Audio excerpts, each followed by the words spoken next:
Terceiro dia. O que dirige a sua vida? Percebi que o que faz os homens correrem atrás do sucesso é a inveja. Eclesiastes, capítulo 4, versículo 4. O homem sem propósitos é como um barco sem leme, um vira-lata, um nada, um ninguém. Thomas Carlyle. Todo e qualquer indivíduo tem sua vida dirigida por algo. A maioria dos dicionários define a palavra dirigir como guiar, controlar, direcionar. Se você está dirigindo um carro, um prego ou uma bola de golfe, estará naquele momento guiando, controlando e direcionando. Qual a força que dirige sua vida? Neste exato momento, você pode estar sendo dirigido por um problema, por pressão ou por um prazo limitado. Você pode estar sendo dirigido por uma lembrança dolorosa, um temor pungente ou uma crença inconsciente. Existem centenas de circunstâncias, valores e emoções que podem dirigir sua vida.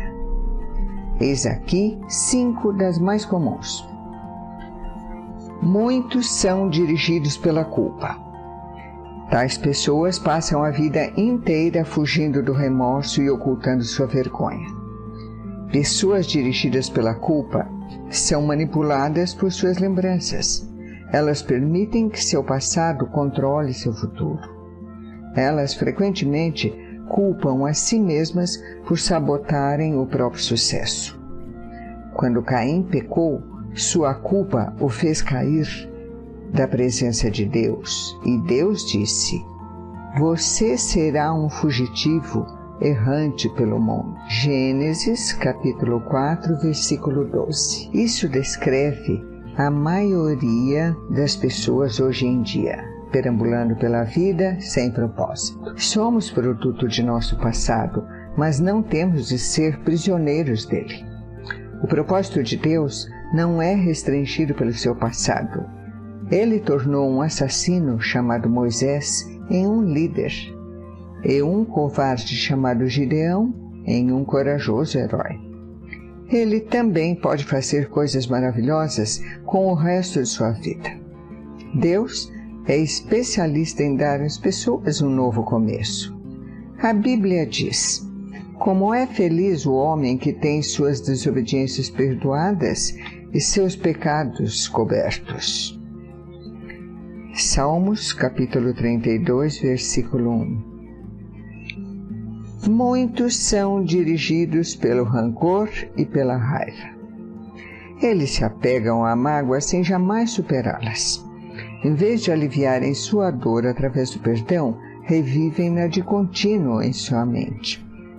Algumas pessoas dirigidas pelo rancor se fecham e interiorizam sua raiva, enquanto outras explodem sobre os outros. Ambas as reações são perniciosas e não trazem nenhum benefício. O rancor sempre machuca mais a você que a pessoa que trouxe tal indignação. Enquanto aquele que o ofendeu provavelmente esqueceu o insulto e seguiu com sua vida, você continua angustiado em sua dor, perpetuando o passado. Ouça, os que o magoaram no passado não podem continuar a magoá-lo, a menos que você se agarre à dor através do rancor. O que passou, passou. Nada poderá mudar o passado. Você apenas machuca a si mesmo com sua amargura. Para seu próprio bem, aprenda com o passado e então afaste-se dele. A Bíblia diz: "Ficar desgostoso e amargurado é loucura, é falta de juízo que leva à morte." Jó, capítulo 5, versículo 2. Muitos são dirigidos pelo medo. Seus temores são provavelmente o resultado de experiências traumáticas e de expectativas ilusórias, do crescimento em um lar extremamente severo ou mesmo de predisposição genética. Independentemente do que tenha causado tal situação, pessoas dirigidas pelo medo, com frequência, perdem grandes oportunidades por terem medo de correr riscos. Em vez disso, elas se comportam de maneira cautelosa, evitando riscos e tentando manter a situação vigente. O medo é a autoimposição de um cárcere, que o impedirá de se tornar o que Deus pretende que você seja. Você tem de agir contra isso com as armas da fé e do amor. A Bíblia diz: no amor não há medo, ao contrário, o perfeito amor expulsa o medo, porque o medo supõe castigo. Aquele que tem medo não está aperfeiçoado no amor. Evangelho de São João, capítulo 4, versículo 18. Muitos são dirigidos pelo materialismo. Seu desejo de adquirir se torna o único objetivo da vida. O impulso de sempre querer mais baseia-se no conceito errôneo de que ter mais me tornará mais feliz, mais importante, mais protegido. Mas os três pensamentos são falsos. Posses trazem somente felicidade temporária. Uma vez que as coisas não se modificam, acabamos nos entediando e então passamos a desejar modelos mais novos, maiores e melhores. Também é um mito a concepção de que, quanto mais possuir, mais importante será. Autoestima e patrimônio não são a mesma coisa. Seu valor não é determinado pelas suas posses, e Deus deixa claro que as coisas mais valiosas da vida não são os bens. O mito mais frequente a respeito do dinheiro é o que diz que, quanto mais dinheiro se tem, mais protegido se está. Isso não é verdade. Riquezas podem ser perdidas em um piscar de olhos, em virtude de uma enorme quantidade de fatores incontroláveis. A verdadeira proteção só pode ser achada naquilo que nunca poderão tomar de você, seu relacionamento com Deus. Muitos são dirigidos pela necessidade de aprovação. Eles permitem que as expectativas dos pais, esposas, filhos, professores ou amigos controlem sua vida. Muitos adultos ainda tentam ganhar a aprovação de pais que nunca estão satisfeitos. Outros são dirigidos pela pressão social, sempre preocupados com o que os outros poderiam pensar. Infelizmente, os que seguem a multidão acabam normalmente perdidos nela. Não conheço todas as chaves do sucesso, mas uma chave para o fracasso é tentar agradar a todos. Ser controlado pelas opiniões dos outros é uma forma segura de deixar de lado os propósitos de Deus para a sua vida. Jesus disse: ninguém pode servir a dois senhores. Mateus capítulo 6, versículo 24. Existem outras influências que podem dirigir sua vida, mas todas levam ao mesmo impasse: potencial não aproveitado, estresse desnecessário e uma vida não realizada. Esta jornada de 40 dias mostrará como ter uma vida dirigida por propósitos. Uma vida guiada, controlada e direcionada pelos propósitos de Deus. Nada é mais importante do que conhecer os propósitos de Deus para a sua vida. E nada pode compensar o prejuízo de não conhecê-los, nem o sucesso, nem as riquezas, nem a fama, nem os prazeres. Sem um propósito, a vida é um movimento sem sentido, uma atividade sem direção e acontecimentos sem motivo. Sem um propósito, a vida é trivial, mesquinha e inútil. As vantagens de uma vida dirigida por propósitos. Existem 5 grandes vantagens em se levar uma vida dirigida por propósitos.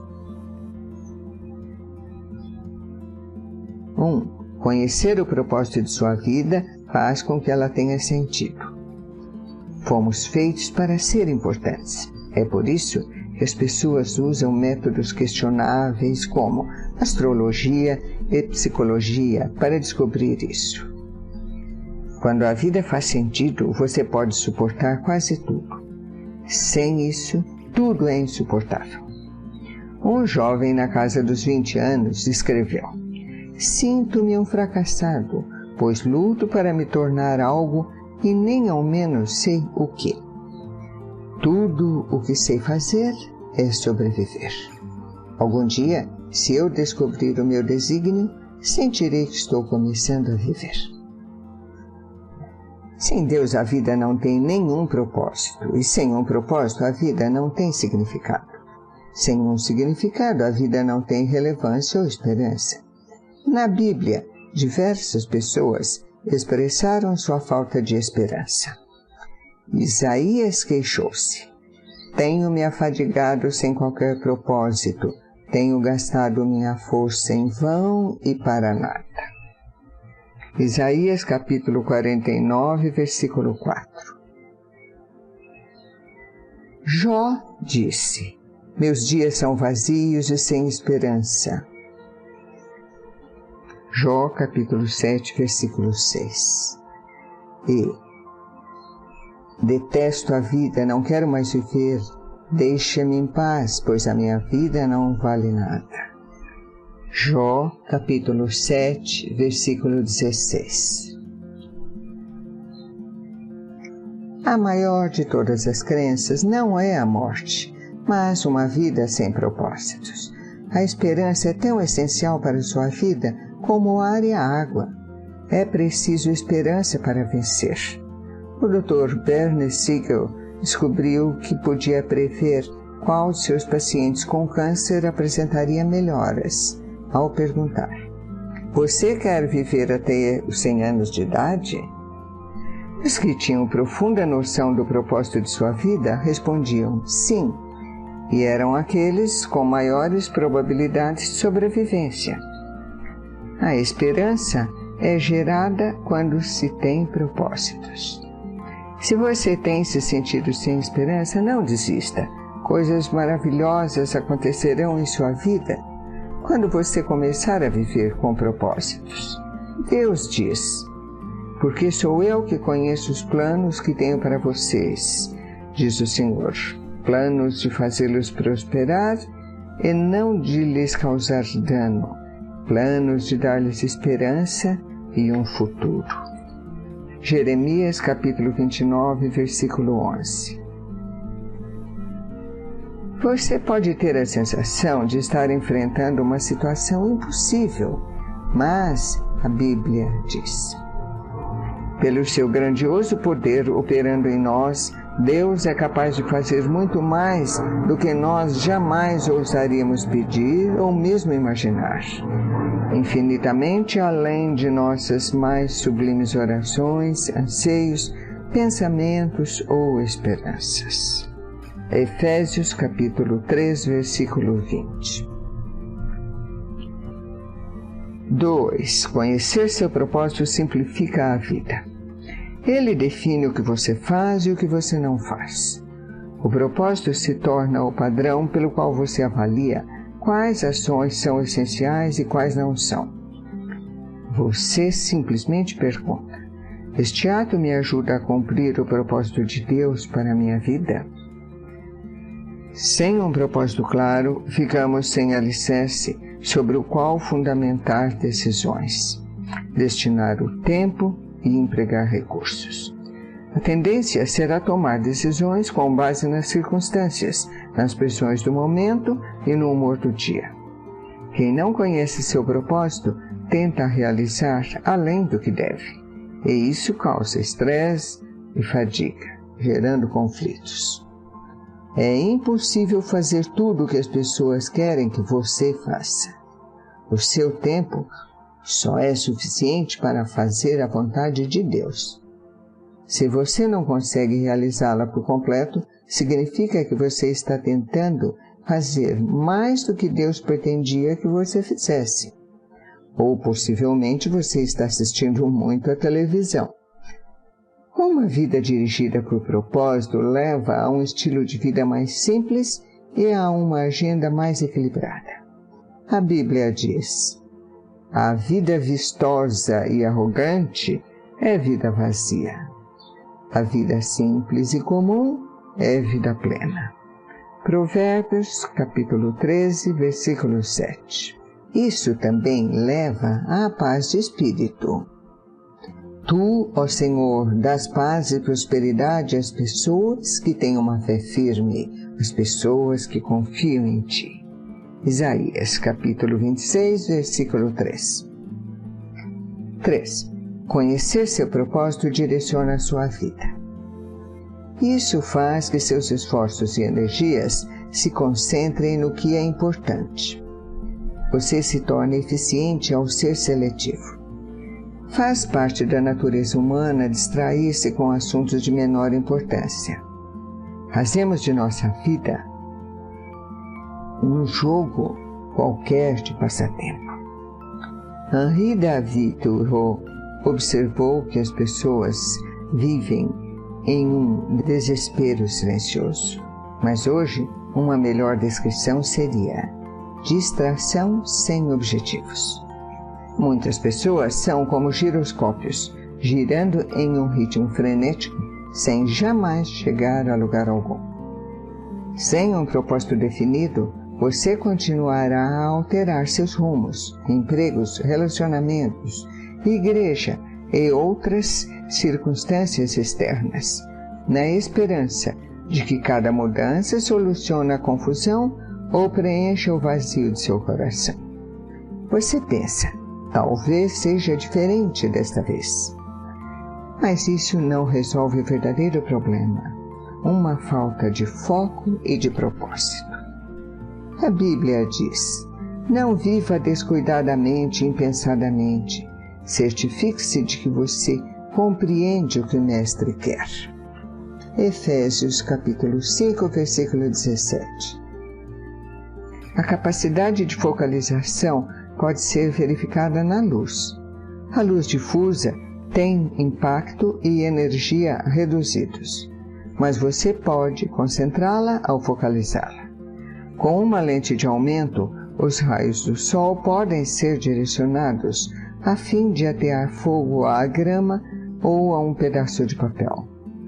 Quando a luz é ainda mais concentrada, como em um raio laser, ela pode cortar o aço.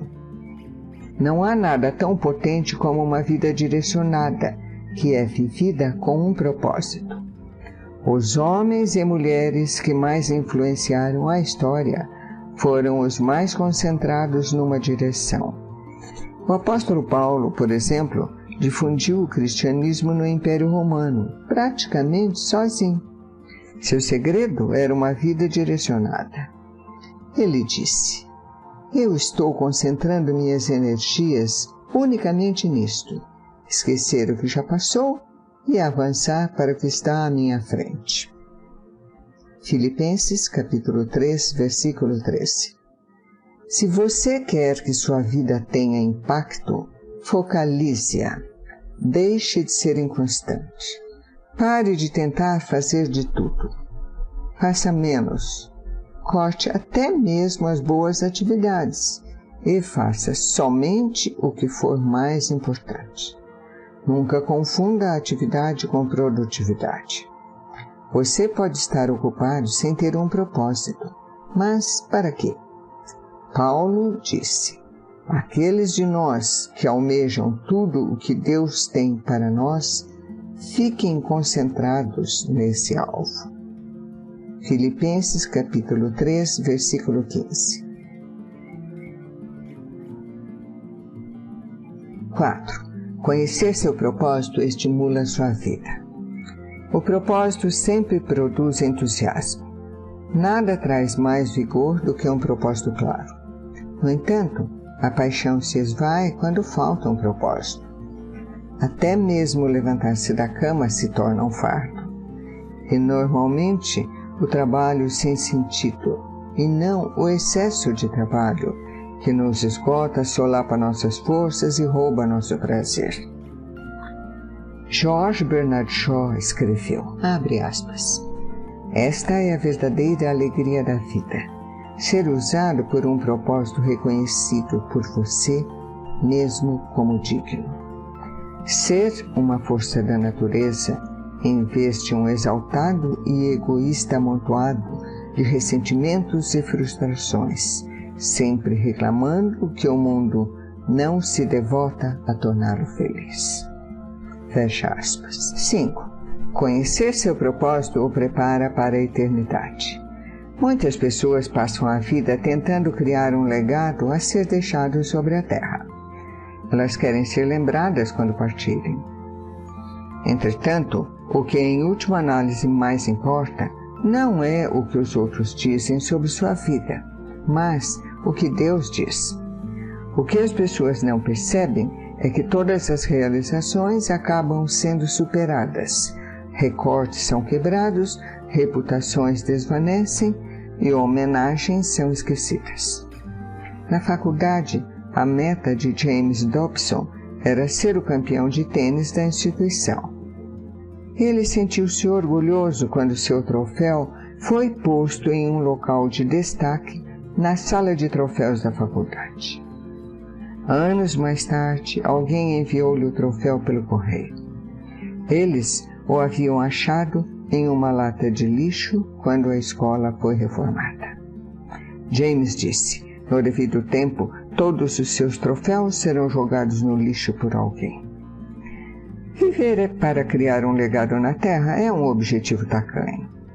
Uma utilização mais sábia do tempo é construir um legado eterno. Você não foi posto na Terra para ser lembrado. Você foi posto aqui para se preparar para a eternidade.